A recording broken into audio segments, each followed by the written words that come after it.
Happy Monday, everybody. Thank you so much for downloading or streaming the Be Our Guest podcast. Let's kick off this Thanksgiving week here in the States with a fun show. Not really a trip report today, more of just a report of the Disney College Program experience with our friend Ella. She's out in North Carolina right now in grad school by way of Arkansas, and she talks us through her experience of finding out about the Disney College Program, applying to the Disney College Program, finding out what it was like when she was accepted, what it's like going through deciding what your role's going to be, and what her original role was, what her ultimate role was, which is Beaches and Cream over at Disney's Beach Club Resort. Great experiences over there. Tips for if you want to experience the Disney College Program, housing, and more, and just what it's like to be an uber Disney fan working behind the scenes to make the magic for guests like us. It's a super interesting show. I know you're going to enjoy it today, so take it with you over the river and through the woods as you do that traveling this week. Don't forget today's podcast, always brought to you by the Magic for Less Travel. We'd love to help you plan your next Disney adventure. No additional cost to you. Support a small business. Help us out. We'd love it. Check it out, themagicforless.com. Please also use our Amazon affiliate link as you shop online. That one extra click supports everything we do throughout the year. It's beourguestpodcast.com/Amazon. And thank you to our Patreon supporters. You guys make all this possible. We could not do this without your support. We say that all the time, but it is absolutely true. You can support us as well, just $5 a month. And for that support, you get a bonus show called Mike in the Midwest. Come over this week. We'd sure love to have you. Patreon.com/Be Our Guest Podcast. Ready to take a trip to the world? You found the Be Our Guest Walt Disney World Trip Planning Podcast. This is where your memories come front and center on our podcast stage.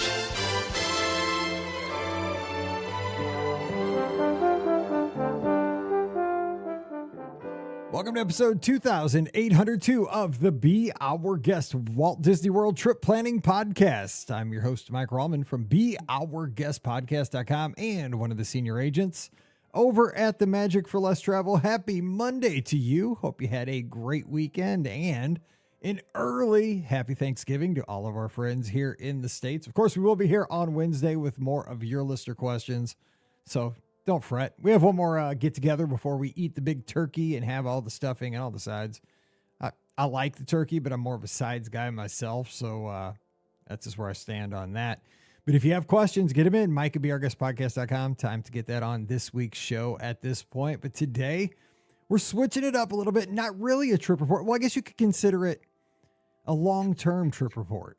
I mean, like a super long, awesome, everybody's kind of dream trip report. I know I would have thought this was pretty cool back in the day, but now I'm old and crusty and missed out. And there's a lot of us in this boat, but we have a friend of the show, Ella, coming back. She's been on the show before. We're going to get to talk to her down in North Carolina. Ella, happy Thanksgiving to you a little bit early. What's going on down in North Carolina today? Happy Thanksgiving. Well, I'm in grad school right now, so I do a lot of homework. That is correct. And I know you are like doing super complicated stuff, more than like somebody that had a master's degree in elementary education could comprehend, because that's why I went into elementary ed, because, it wasn't super difficult. You just had to tame kids, tolerate them. It wasn't hard. 6th grade math. You're doing a lot higher than 6th grade math. Yeah. Yeah. So like what before we jump into, we're going to talk about your college program and the experiences you had down there. So grad school, like what are you studying down there? Yeah, so I'm a first-year PhD student in operations research at NC State. It's pretty much all math classes right now, and later on I'll be doing research in queuing theory. So you're basically, let's just call it what it is for folks here in the Disney community. You're like a Len Testa protege at this point, I'm guessing, because Yes. I mean, we know your dad, Dr. Kai. Like, I could not be a bigger fan of your dad's. He's just amazing to us, supports our show, and has been a friend forever. I remember walking through Epcot with him one day, and just the best guy ever. And ever since, just can't say enough nice things about him. But Oh, I just disappeared. Oh, I'm back. I was like, Okay. what's going on? I'm still here. But okay, so studying that, because I've been listening to Len forever, since back in the WDW Today days, when he explained the processes of how the unofficial guide puts things together and the traveling salesman theory, and how they, talk Mhm. about how there's an optimal way to see the attractions at the Magic Kingdom and so forth. What got you interested in that? I'm curious about that before we dive into the college program, like, because it's so complicated. Like, I just kind of throw up my hands and say, I'll just look at touring plans and trust them. But I mean, you're like diving into the nuts and bolts of it. So what Mhm. makes it interesting to you? I mean, I've always been interested in math and statistics, and pretty much this was kind of just applying that to going to theme parks, which is something that I love doing. So studying that though, what like your level, obviously there's probably not classes. Maybe I'm wrong though, because I don't know this. I love learning things like this. You're studying statistics at such a high level and you want to study like queuing theory, but like when you take classes, obviously it's probably on math theory, but how specific does it get to theme parks, or is it more like distribution systems, or like how theoretical does it get like down to a theme park level? Do you have to do that yourself, or how does that work? Yeah. So here, um, most of the classes are taught at a more general level, but it's stuff that can be applied to all sorts of different things. But I know there are places such as Furman University, which actually do apply it to theme parks. Super cool. Now Len actually did some studying down in that area, correct? Because he's from North Carolina, right? Yeah, he is. He is. Nice. I'm not 100% sure where he's from, but he's from somewhere around here. Sure. I always listen to him. I know he was there at some point and he did some studying down there. So I was wondering if like, and you've actually worked for Len, and I think you still are, and like you do some. So Mhm. is he kind of a mentor of yours and kind of helping you along your way, like with your studies? Very much so. Mhm. That's what's that like? I mean, because we're all friends of, we're all fans of Len, and he's a good guy. Like, I Mhm. mean, but he goes Yeah, he is. 112 miles an hour. Like, how do you keep up? Um, um, everyone at Touring Plans has been great about just kind of letting me work mainly during school breaks, mhm, That which has made it a lot easier for me to kind of keep doing stuff with them while I'm in school.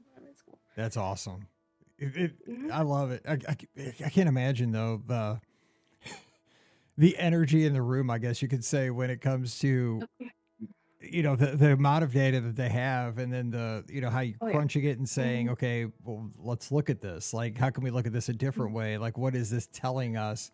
And especially nowadays with how dynamic things are with lightning lanes and Disney Mhm. changing things as often as they do. I mean, is that I don't want to get into anything they do, but I mean, what's the most interesting thing before again, I want to talk about the college program, but like, Mhm. what's the most interesting thing to you right now in the theme parks as far as statistics? Like, is there something that intrigues you? Like, is it lightning lane usage, or park hours, and what's interesting? Mhm. So all of the work I've been doing is more on the forecasting side, which is used to predict wait times.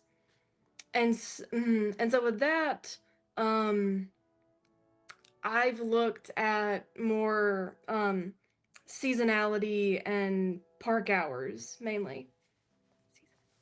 So let me ask you this, like just one more thing on that. Like if you could give our Mhm. listeners one piece of advice, besides obviously getting Oh there like man. Okay. 45 minutes early, rope drop. I Yep. mean, that's pretty smart.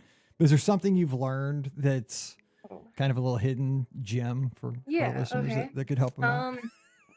Yeah. I have one which is get to Peter Pan's flight about 45 to 50 minutes after the park opens. That's random. I love Yeah. that. See, that's crazy. Why is that? Yeah. Why that window? Mhm, mhm, um, mhm. But so for all of my undergraduate research I did, that was the main takeaway from it. Um, so, so pretty much all of your wait times in the first hour will be kind of strictly increasing. Um, but we found that with Peter Pan, there was the most noticeable post rope drop crowd dip in wait times compared to other attractions. And the lowest point in that dip occurred about 45 to 50 minutes after the park opened. That is so crazy. I love this stuff. Like, that's weird. Like, to me, that's so wild. Like, okay, so everybody rushes it, and then it just has a little bit of a lull there, almost an hour into the day. Like, why? I don't know. Is there a theory as to why that is? Do you guys ever go like that far and say, people like to rush it at first, and then everybody heads to Haunted Mansion or, a nearby attraction. Everybody goes across the way to Small World. I mean, obviously, maybe not. Is there a theory as to why this happens? It's a lot of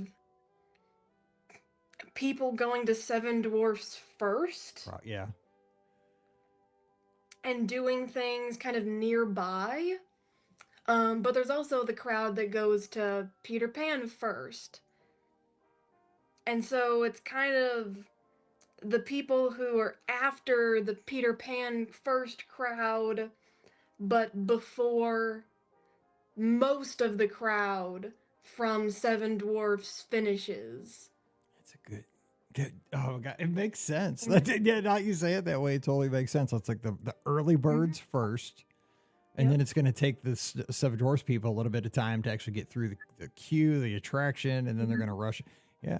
Okay. All right. Well, okay. I got you. I'm going to be there at 8:45 or whatever time that day. I'll be like, guess what? I'm not waiting as long as everybody else because Ella told me this is time to get on this attraction because I don't buy lightning lanes. I'm cheap. So there we go. I love this. Okay. So that's perfect. It's a great introduction to what you're doing. I love it. We just got a thumbs up from somebody. Yes. There you go. You saved you $10 or probably $30 if you're going at Christmas. Who knows? All right. So there you go. You become a patron. That'll get you 6 months worth of patronage on our show. So let's talk about your college program, though, because I think that's what everybody's curious about, whether thinking about doing it, if you're younger, if you wish you could have done it and you're a little bit older. Like, when did you start to think about doing the college program, and kind of how did you find out about it, and how did the idea start for you? Yeah, I don't know exactly when I first heard about it, but I've known about it for a long time. I guess that my dad probably told me sometime, but like whenever I was even starting college, I knew that I wanted to do it at some point.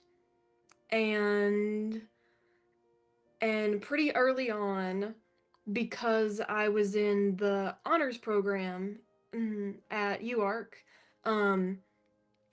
I was kind of told by the honors college to wait until after I graduate to do it.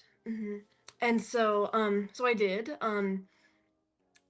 So my plan originally was to graduate in the spring and then do the short summer program just to get it in there because you have 2 years after you graduate to do it. And then go to grad school in the fall. But I realized that I was able to graduate early. So instead, I graduated in December and then did my program in the spring semester, which was much better weather-wise than summer. Yes. Good call. And yeah, and then I finished up in May and then took the summer to travel a little bit, relax, and then start grad school.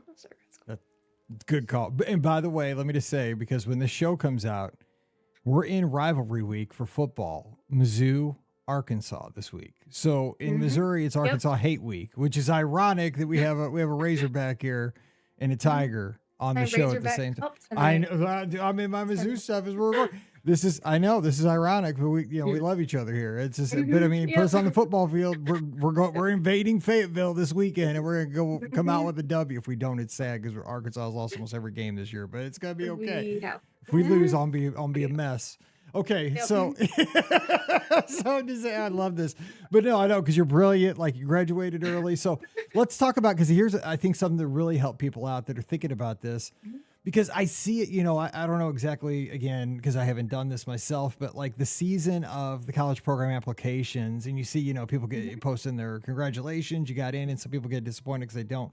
What's the application process like in the selection? Because I know that's a big deal. So, like, what was that like applying, and then maybe some tips for folks to best chances to get in?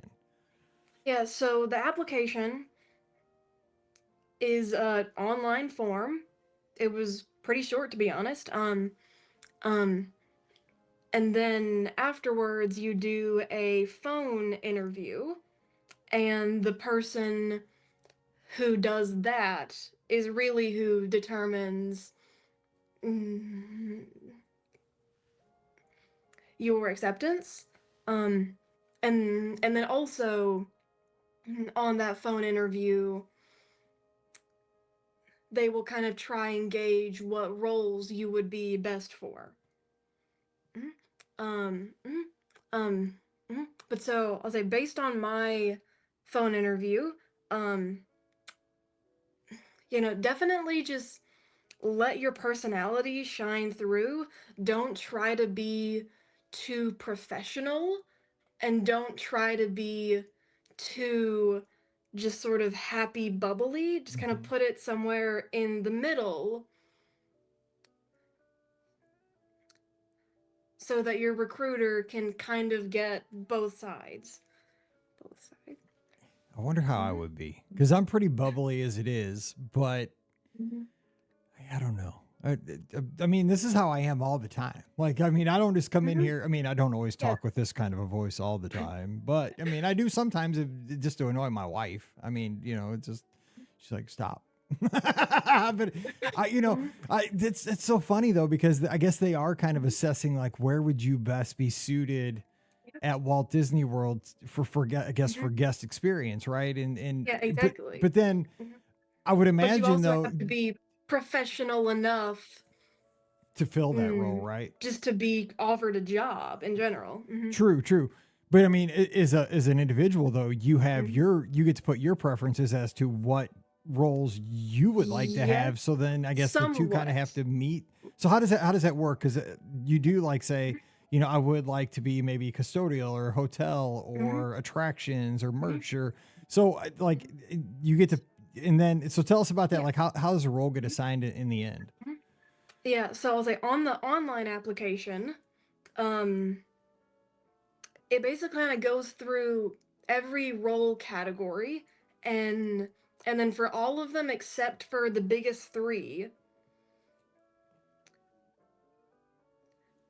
you can say that you're not interested in that role. But the biggest three being quick service food and beverage, housekeeping, and custodial, you are not allowed to say, no, I don't want that. Oh, okay. And I'll say, and then on the phone interview, you are asked what your top three choices would be. And based on my phone interview, I got asked a bunch of questions that were PhotoPass specific. And so at the end of my phone interview, I was thinking that I might be placed in PhotoPass. But really at the end of the day, if there was no specific role the recruiter thought you would be just the best for, it's really just wherever they need you. Makes sense. And so whenever I got my kind of acceptance email, I was originally in housekeeping. I remember that. I remember that. Yeah. Good. Because now you say that, I totally remember that now. Because where you were, ultimately you weren't. But okay, so yeah, exactly. So tell us about getting the acceptance and finding out you're in housekeeping. I mean, and let's be honest. I mean, because it's in the past at this point. I mean, Yeah. because there's happiness. Sometimes there's a little disappointment. I mean, Yeah. were you disappointed? Were you excited? Were you like, what was? I mean, you're probably super Yeah, excited, so stoked to be accepted. mhm. I mean, tell us, what was that like? Yeah, I was definitely excited to be accepted, but housekeeping was definitely the role that I wanted the least. I can see that. I mean, I wouldn't know what to Mhm. do. Yeah, I'll be honest. I'd be lost. Yeah, mhm. And pretty much as we got closer to it, I was kind of focusing more on the positive aspects of Mhm. it, being the costume, being in the resorts, which I love. I was supposed to be at Old Key West. Mhm. Nothing wrong with Um, that. I love Okie. And Wade's son worked in resorts and he loved it. So yeah, I think mhm. the open mind thing is probably the best way to go too. But go ahead. I mean, Yeah, it that's really probably is. it. Yeah. Mhm. But for a few roles, you do have to do a physical test, and mm, mm, and a part of that was kind of giving your medical history.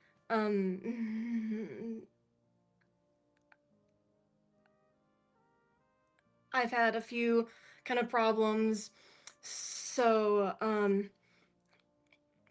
so it was actually 2 days before traditions, which is your first day kind of class you take. I got a call saying that I was being transferred. And I was like, oh, well, to where? Because kind of in the acceptance, you don't pick your role, it gets assigned to you. Um, and the guy on the phone said, well, the only thing we have open is quick service food and beverage. Where do you want? And so I had the very, very rare experience of actually getting to pick my role. And he asked me park or resort, and I picked resort. And mhm, and there were about 6 places with openings, beaches being one of them. And the second he said that, I was super Yes. excited to be there. Um, and that's how it happened. And then I ended up getting a last minute ADR for beaches that night and went that night.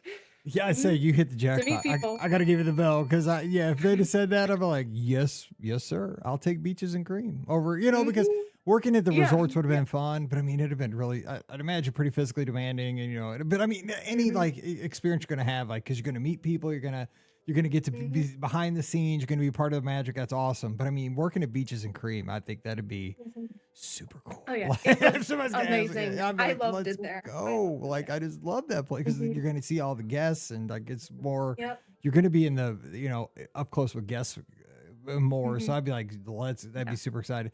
Um, so, so let me, so how did they notify you just via email though, when you get accepted? I mean, is it, and I mean, I'm sure like you and your Yes. dad were Yeah. super excited though on that, right? You're just like Mhm. pumped. Boom, Mhm. you're in. Mhm. Okay. So Yep. let's, It is. It's just an email. yeah. Mhm. Oh, cool. Okay. So And I you got have to to ask. get on work day and do a bunch of forms and little tasks. So Yeah. traditions, did they let you teach traditions to your fellow college program people? Because they should have. No, no, they did not. They did not. I would say I don't know how much new information I learned in traditions. It's definitely been trimmed down a lot. I know used to it was 2 days. Now it's 4 hours. I Four know. hours. Mm-hmm. What a Mm-hmm. shame. But yeah, most of traditions is kind of teaching you a little bit over the history of the company, and it has a big focus on teaching you the 5 keys. Yes. Which Mhm. we know it's obviously like, safety and all the show and Yeah. everything. So Yeah, safety, courtesy, inclusion, show, and efficiency yes. in that order. See, see again. They should have let you teach the class. But okay. So you go through traditions. You're like, Mhm. this is all. But I mean, as a Disney fan, it's just awesome to say you've gone through tradition. That's why I think Yeah, it folks like is. us would do the college program, right? To be, Mhm. to get the whole experience. Yep. Okay, so you do that. How's the Mhm. training though? Like it on site for like when you go to Beaches and Cream. Okay, like Mhm. I mean, I'm not trying to say like it's the same, but I spent like 3 weeks when I was younger I worked at Chick-fil-A at the mall during Christmas. Longest 3 weeks of my life. Because I mostly, when I was younger, I worked at a skating rink, just sitting in a DJ booth playing music and drinking sodas and eating hot dogs.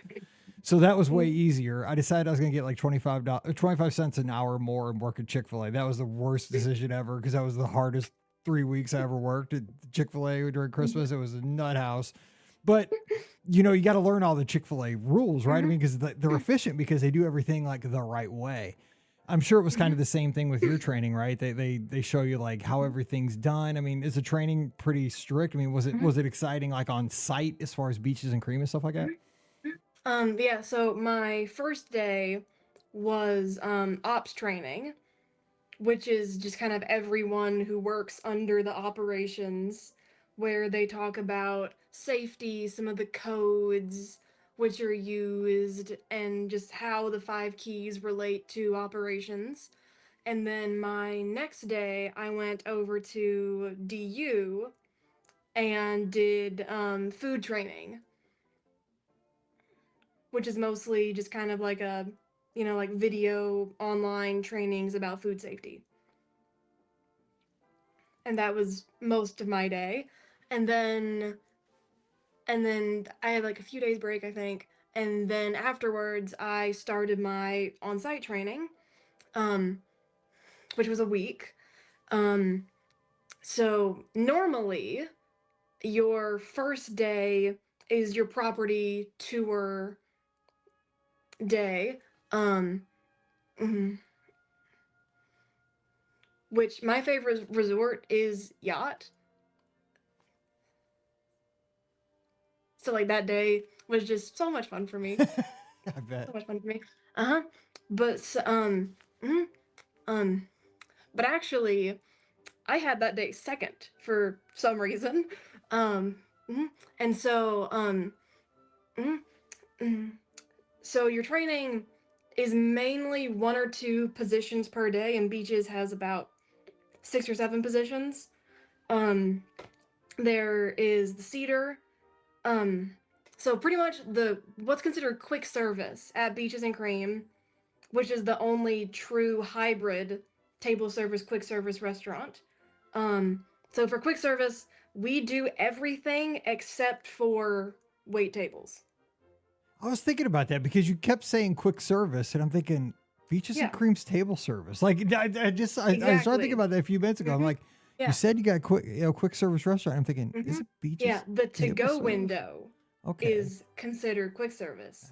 See now, you were hmm confusing me there for a second, Alex. I'm thinking hmm she's pulling a fast one on me because I hmm sit down at the counter when I go there all the hmm time. Okay. Now I got you. hmm Okay, Uh-huh. okay. Uh-huh. Continue. Because I was Mhm, because I was mhm, like, am I losing my mind here? Because uh, somebody serves me there every mhm, time I go.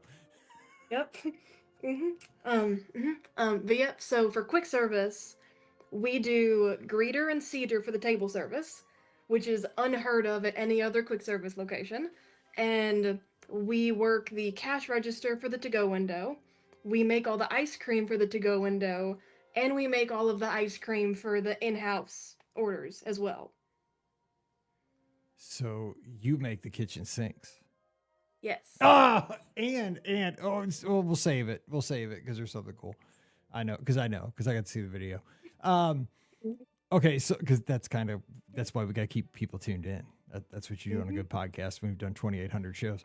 So okay, so you're doing that. So because we're gonna make sure we get this all in like 45, 50 minutes. But like, Yeah. what were some of the highlights of working at Beaches and Cream? I mean, this is one of those places that is just a darling location. I mean, it's been for 2 decades. Like when I started going and I looked at a burn bombs guide, this was one of the very first places I saw before I even knew, like, listen to podcasts or anything. Before I knew anything about anything, I saw a picture in a burn bombs guide of, ooh, it's a little soda fountain. I got to go there. I knew nothing, but I wanted to go to Beaches and Yeah. Cream, and you got to work in this place. So, like, what memories do you have of your time there? Like, any stories, any fun times there? Trying to think. Definitely like um making kitchen sinks is one. It does take forever. I bet. It takes a few minutes to make one.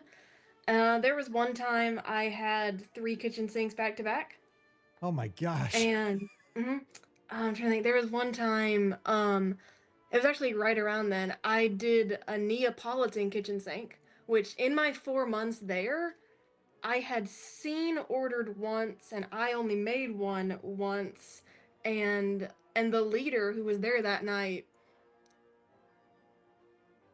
was like reading me the recipe, like standing behind me with the recipe card because I don't think anyone just knows the Neapolitan kitchen sink recipe. Hmm. So, so real quick, what goes into a kitchen sink? Do you still remember?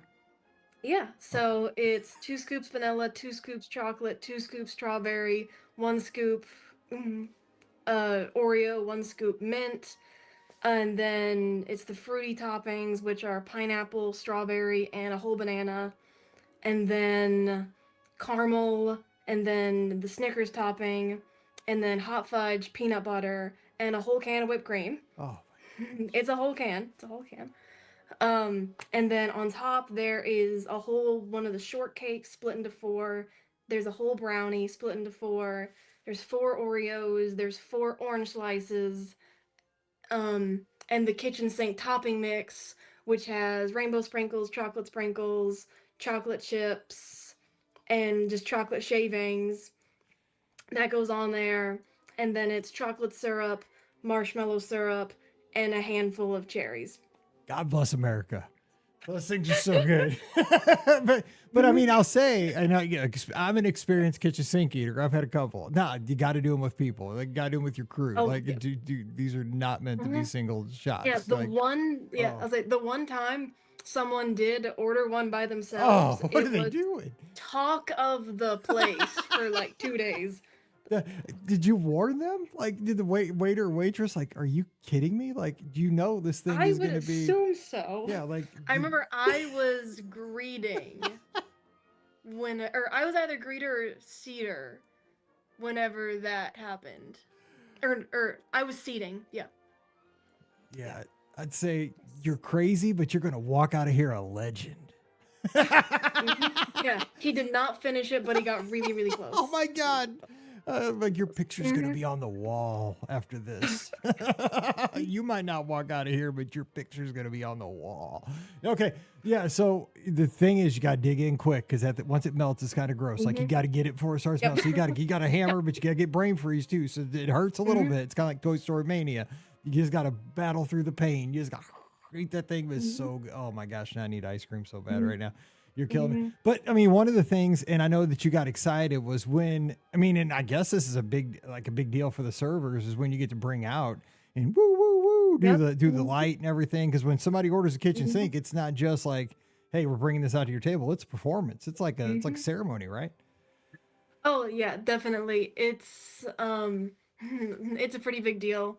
I'll say that's almost always the servers who do that.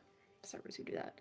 But very occasionally someone else will. And mhm.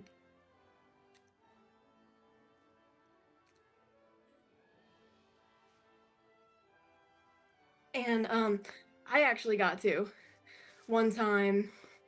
It was whenever Lentesta came, and his server had me do it. That is super. Yeah, because you sent me the video. You're like, I got to serve a kitchen sink to Len Testa. I'm like, this is epic on like 7 levels.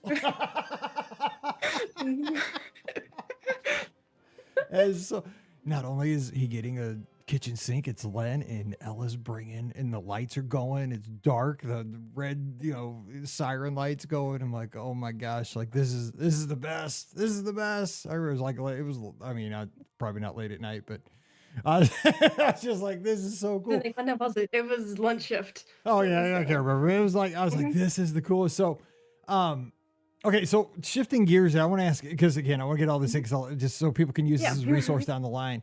So, housing for college program when you're down there, like, tell us about that because, like, where do you stay and like you stay with roommates and how does that all work out? Yeah, so cast housing, it's right, or it's technically on property, but it's right outside the main gate on Western Way. Um, mhm. It's yeah, it's these two giant apartment complexes, which have, I want to say, 10,000 people total. Oh my They're gosh. really big. Um, mhm. And there are buses there which go to every different location on property to get you there. I did drive down to Florida, and having a car was very nice because it gave me a lot more freedom in that I could go wherever I wanted, whenever I wanted to, and not have to rely on a bus to get there.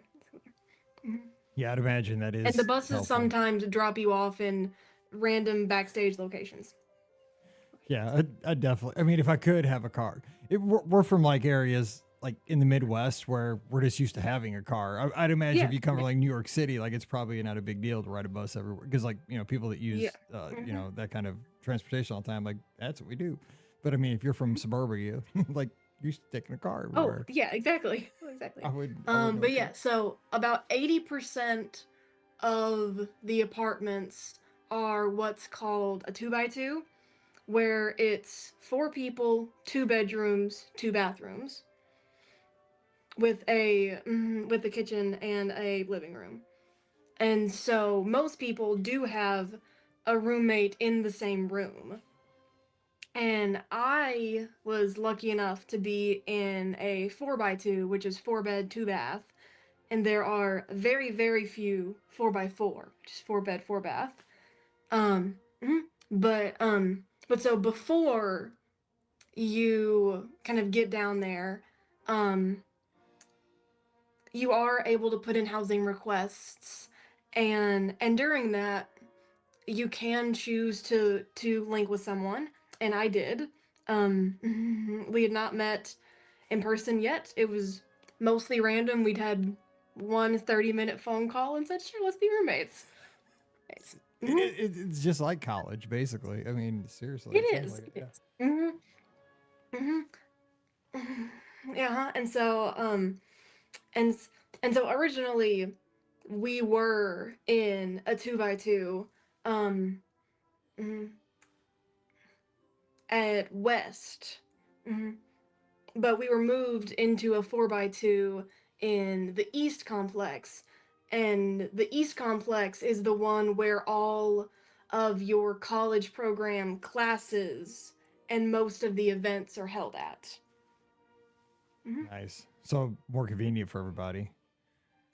It really is. People say that West is, quieter a little bit, but East was not crazy loud, I'll I'll say. say if I've lived I'd in go for louder quiet. places. I say I'd go for quieter, but I mean I'm also older now at this point. Like back in the day, Yeah. maybe I'd I- go for it. I don't Yeah, know. I've lived in some pretty loud places, so East was quieter compared to those.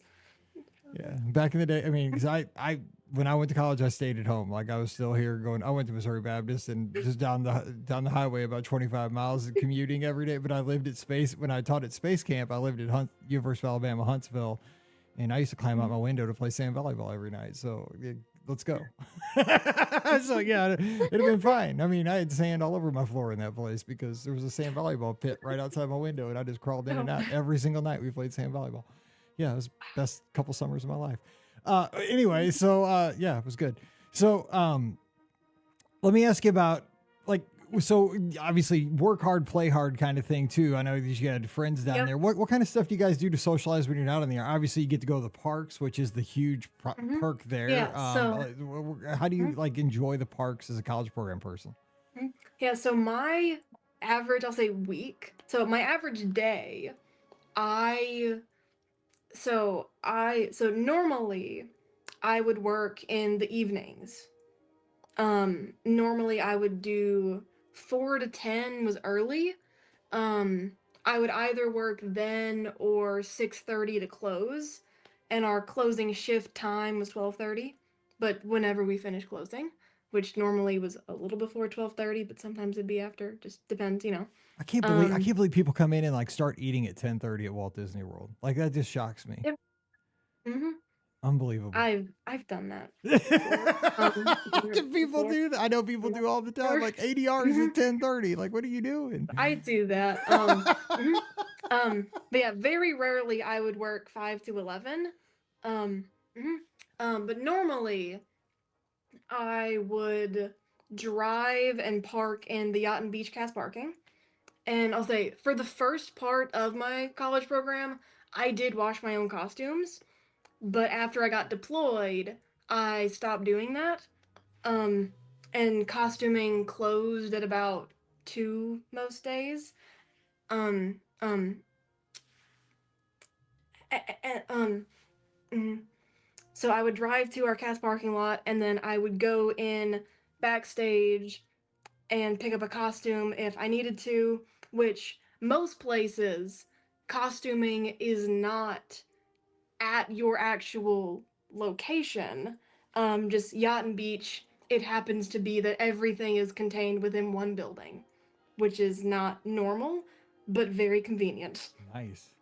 I had no Hmm. idea. I thought it was like just one building for like all of Walt Disney World. Like you had to go to some building, and that's where like everybody's costume was, and then you just went No, wherever. I had no. I had no idea how this. See, I love There's this stuff. normally, it's pretty much one building for each park.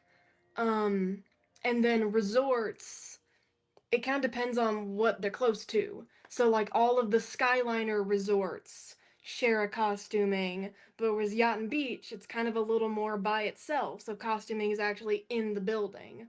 Huh, that's super Hmm. interesting. See, I love And this stuff. then I. And then I would go to Epcot and I would pick a food booth for the festival and get one of each food item, and that was my lunch. Hmm. I mean, that's why you're there. Oh yeah, and then I would mill about in Epcot doing whatever.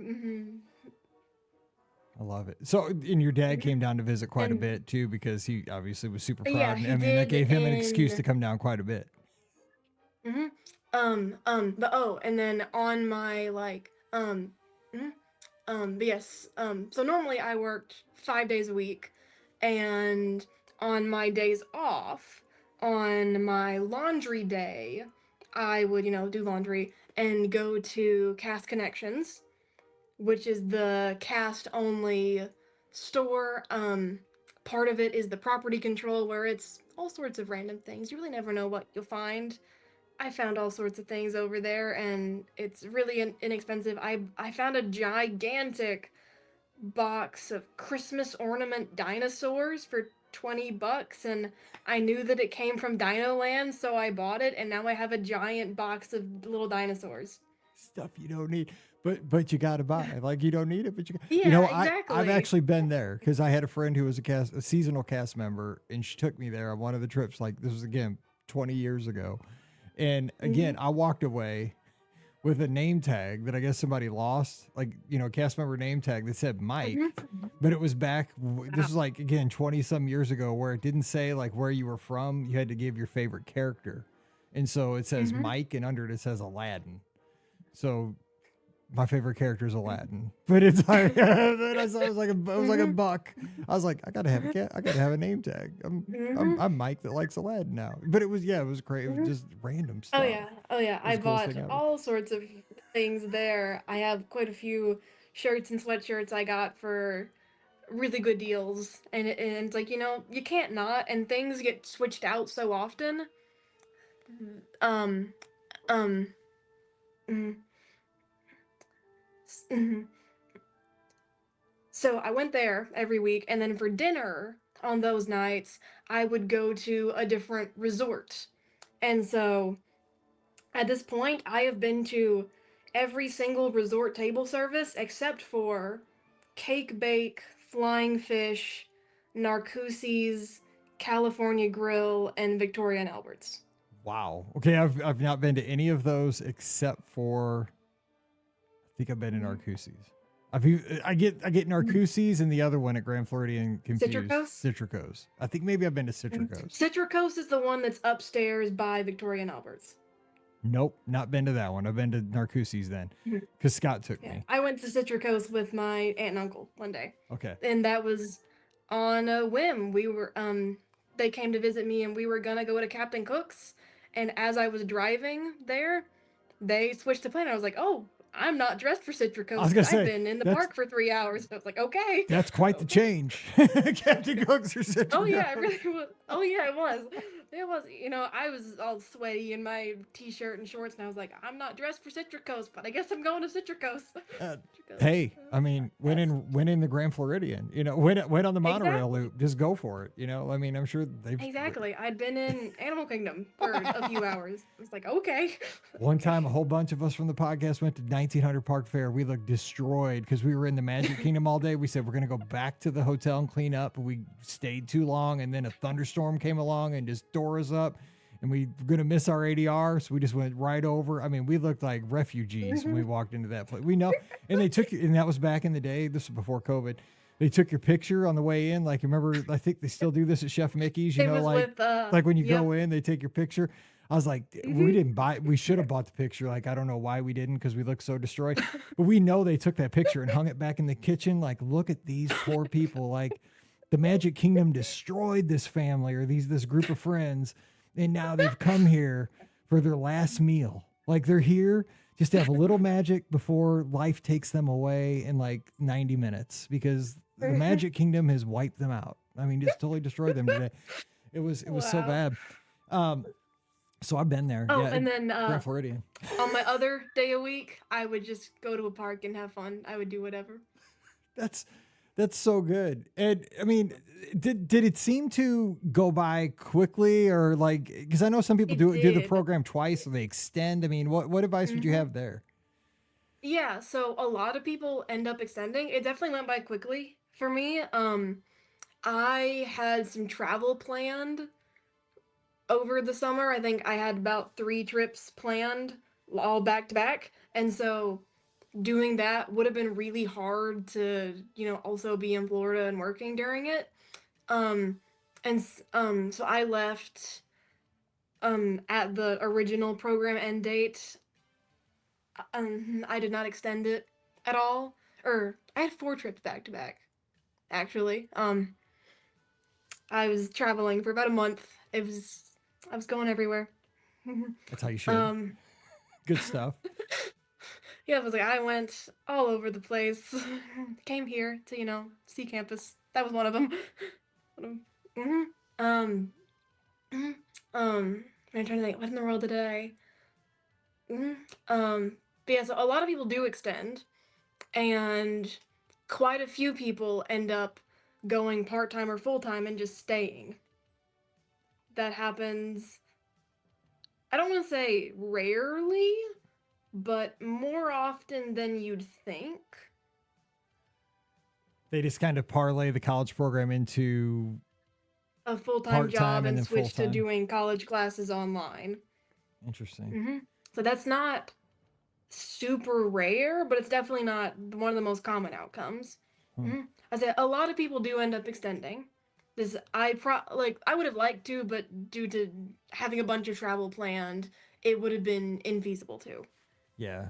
And you also kind of got to look at like the big picture. Like, are you doing this for like the experience, but you're not necessarily going into a field where, Yeah, exactly. you're not into the theme park field. You're kind of just getting a little life experience for a semester, but you want to go into like, you're going to be a doctor, you're going to be a teacher. Like this isn't your end goal. It's just to get some experience. It's going to maybe feed into helping you with the experience into another field. I mean, I think that's also like, you got to be careful of that because obviously this would be super fun for everybody, but you gotta, because like it's the same thing. Like when I worked at Space Camp, like this is the best place to teach in the whole wide world, but it just wasn't feasible to teach down there because like you didn't make as much as like I made. There wasn't a full-time gig; it was a part-time gig over the summer. But man, like the facility, like I was teaching with a full-size space shuttle. I had the simulators, and I mean, like it was the greatest classroom in the history of the world. The astronauts pass through every week. I mean, real astronauts. Wow. I mean, it was the greatest thing in the world. But did I want to stay when the summer ended? Yes, but I had to come back home because, I had a salary job Yeah. and, it's kind of one of those things, but I bet it's super tempting for everybody to just want to stay and stay and stay though. But I guess you got to kind of be, like just make that decision at the end. Like, am I going to go into theme park? Cause like you've got a goal, like, and you're, pursuing it at the highest level. So is that kind of But I mean, you're going and getting a PhD, and I think this is something that, because you're gonna dive into this, and I guess, like, what is your goal with your degree with this? How do you Mhm. use that? Like, kind of like, what's the end goal here? Mhm. Yeah, so staying at touring plans is, a hopeful. Um, I've also kind of looked at the Disney industrial engineering department a little bit, or just some different theme park related math. I know there are definitely different companies which have a few people who do that. Hmm. Hmm. Yeah, I think I just look at, I've like shifted gears as I've gotten a little bit older, right? I've seen it from like the younger part. Now I see it as like a parent, like, I just want to, like, go down and get the experience. And if it, if this is something you super enjoy, then you really got to go at it like you are, like, at the, but you got to go get the education, you finish it out, like, be the best Yes. of the best. But Hmm. you just gotta, I love the way you're doing it. Like, your dad has to be Mhm. so proud, because you've always graduated at the highest level from every school that you've been in, and you're just accelerating through your education. And I mean, you're going to change the world. I mean, I have no doubt. And I love that you're doing this in the theme parks, because this is my passion. It's your dad's Mhm. passion. It's our audience's passion. So, and I love that you gave us a peek behind the curtain. Like, this is because I learned so much today. But as we wrap up here, because we're just about out of time, like, give a couple maybe tips or thoughts for folks that are considering this. I mean, is there any, like, Mhm. things that maybe would surprise somebody applying Mhm. for the college program, or maybe something that they might enjoy that they don't even think Mhm. about? So just a couple tips. Yeah, so I'll just give, like, I'd say a general. People either love it or hate it, and it depends on your role and your roommates. That makes Those sense. tend to be the make or break things for people. Um, I'd say definitely just take advantage of everything around you and spend time in the parks, like explore, do the things that you haven't before. Like, but yeah, like one day I decided, you know what? I'm gonna go to Magic Kingdom and I am only going to do everything you can do in Liberty Square. Nice. And just the random things like that, like I said, try different restaurants while you're there with the discount, because you get 20% discount on things and it's sometimes 40% at some restaurants. So definitely try all the restaurants, especially don't sleep on Cast Connections.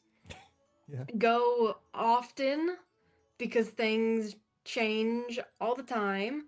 I definitely missed out on some things that I had my eye on, such as the Dino Land arcade or carnival prizes, Yeah.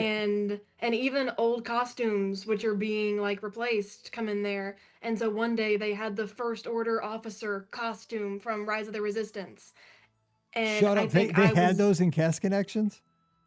Oh. or they had the cast costume Oh. which was being like recycled in the property control part of it, Oh my gosh. and they sold out pretty much instantly, Well, like yeah. like I bought so many random things there just because it was there that day.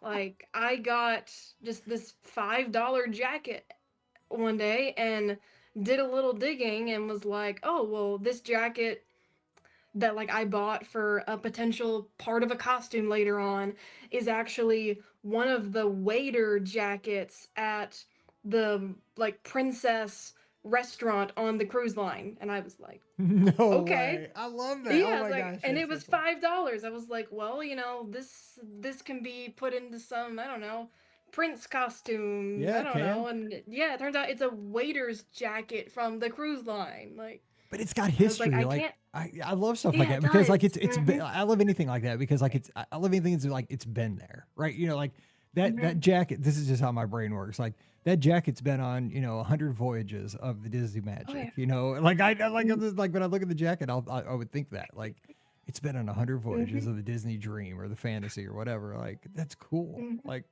I couldn't, and that's why my wife and I get in arguments because she's like, "You don't need junk." I'm like, "But that jacket's been on 100 voyages of the Disney Magic." She's like, Oh, "Who yeah. cares?" You know? I'm definitely on your side. Because I definitely Like, I can't get rid of that. I bought so many things, and we have so many random things at home. Oh, Like, I can't read that jacket. It's been on 100 voyages. So who cares? yeah. Was it on you? Yeah. No, it doesn't matter. No. So I'd be in there stalking that place every time. That's great advice, though. But I mean, the funny thing is, the two things you mentioned, like your role and your roommates, both things you really don't have much control over, though. You don't. And that's definitely part of it, is that whenever you do it or whenever you apply, you don't know what you're getting into. Because, like, I know that I had a roommate who was only there for about a month and she hated her role. And she ended up dropping out of the program after, I don't know, it was maybe only 3 weeks. Like, she was not there for very long. Mhm. Yeah, it's like some people love it, some people hate it. Oh, but also, if you are in a role that you don't like, a lot of people can pick up shifts other places, places that have the same training. But so Beaches and Cream is considered a specialty training resort quick service location. And so occasionally you will be deployed, and which means that another location is short staffed and they need people. And so I was actually deployed to Everything Pop for a week, and I hated it there. Really? I think you'd love it there. Okay. What'd you hate about it? I was bussing tables for 3 hours Oh, at a I'd hate that. time, Yeah. and there was a position in the walk-in cooler that they had me do quite a bit. Oh my gosh. And Did you have to do yeah, did you have to do the hustle? that is concierge. Oh, so you don't go out there and have to do the hustle every 30 minutes or whatever that is? No. I think it's the concierge does. Okay. That's part of it. I'll pay attention. I knew someone who was concierge at Pop. Here, Pop. Mhm. Um, but also, like, there's the different training required. So if you work in the parks, you can normally pick up that same position at a resort. But if you work at a resort, you are not allowed to pick up at all in the parks because there's different training that you need. Now, see, I kind of see that because there's probably more safety involved with people in the parks. Like, Yeah. I wouldn't want somebody that's like a resort person, like, pushing the button on Space Mountain or something. You know what I'm saying? Like, I want somebody that knows what's going on there. And also, Beaches and Cream is considered a specialty training location. And so that means that no one else can pick up at Beaches and Cream. That keeps you guys in demand. Yeah, we are.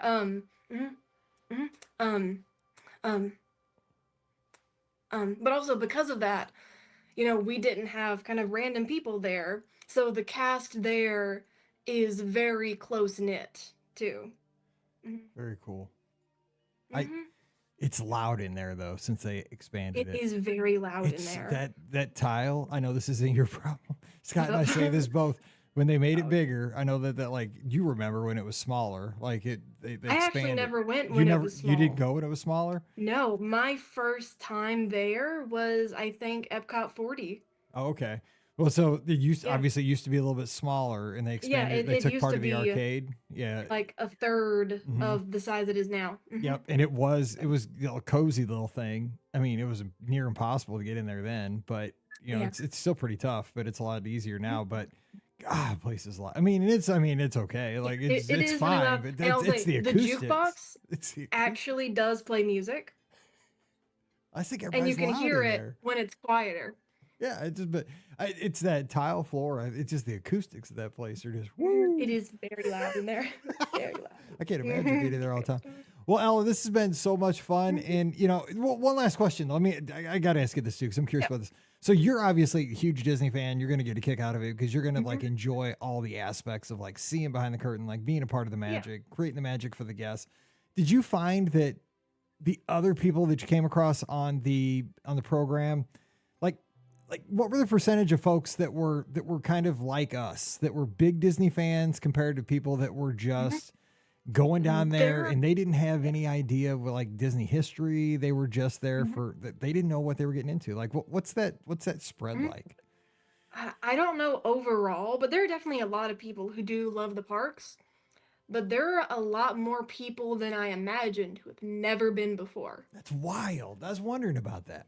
But like some people are Disneyland people, and there's no college program out there anymore. So they go to Florida and they've just never been to Disney World before. Hmm. Yeah, I met quite a few people like that. And then, but yeah, there are some who have just never been before. And probably that's maybe a little more in the uh international program, because people over there probably have been to the parks a lot less likely than people who live closer. That makes sense. That totally, yeah. I mean, that would totally make sense. But I was just wondering because, I mean, obviously, if you're a huge Disney fan, you're gonna be drawn to it. But I mean, I was like, there has to be a few people that are just like, yep, a recruiter came to my campus. I thought this was a good idea. Oh man, I thought Walt Disney World was in Anaheim, and here I am in Florida. Like, they're going through traditions. They don't know what's going on, but it's like, here I am. Yeah, that definitely happens. It's not super common, but it does happen. Oh my gosh, that'd be so crazy. But then you have to befriend that person and be like, okay, there's 4 theme parks. Epcot's where you're going to go to get the good food. And have to take care of that person. You got to hope that they land with their roommate of yours so that they can have a good program. That's what it turns out to be. Well, Ella, thank you so much, and happy Thanksgiving to you. And are you going to get to see your dad? Are you going to see your dad for Thanksgiving?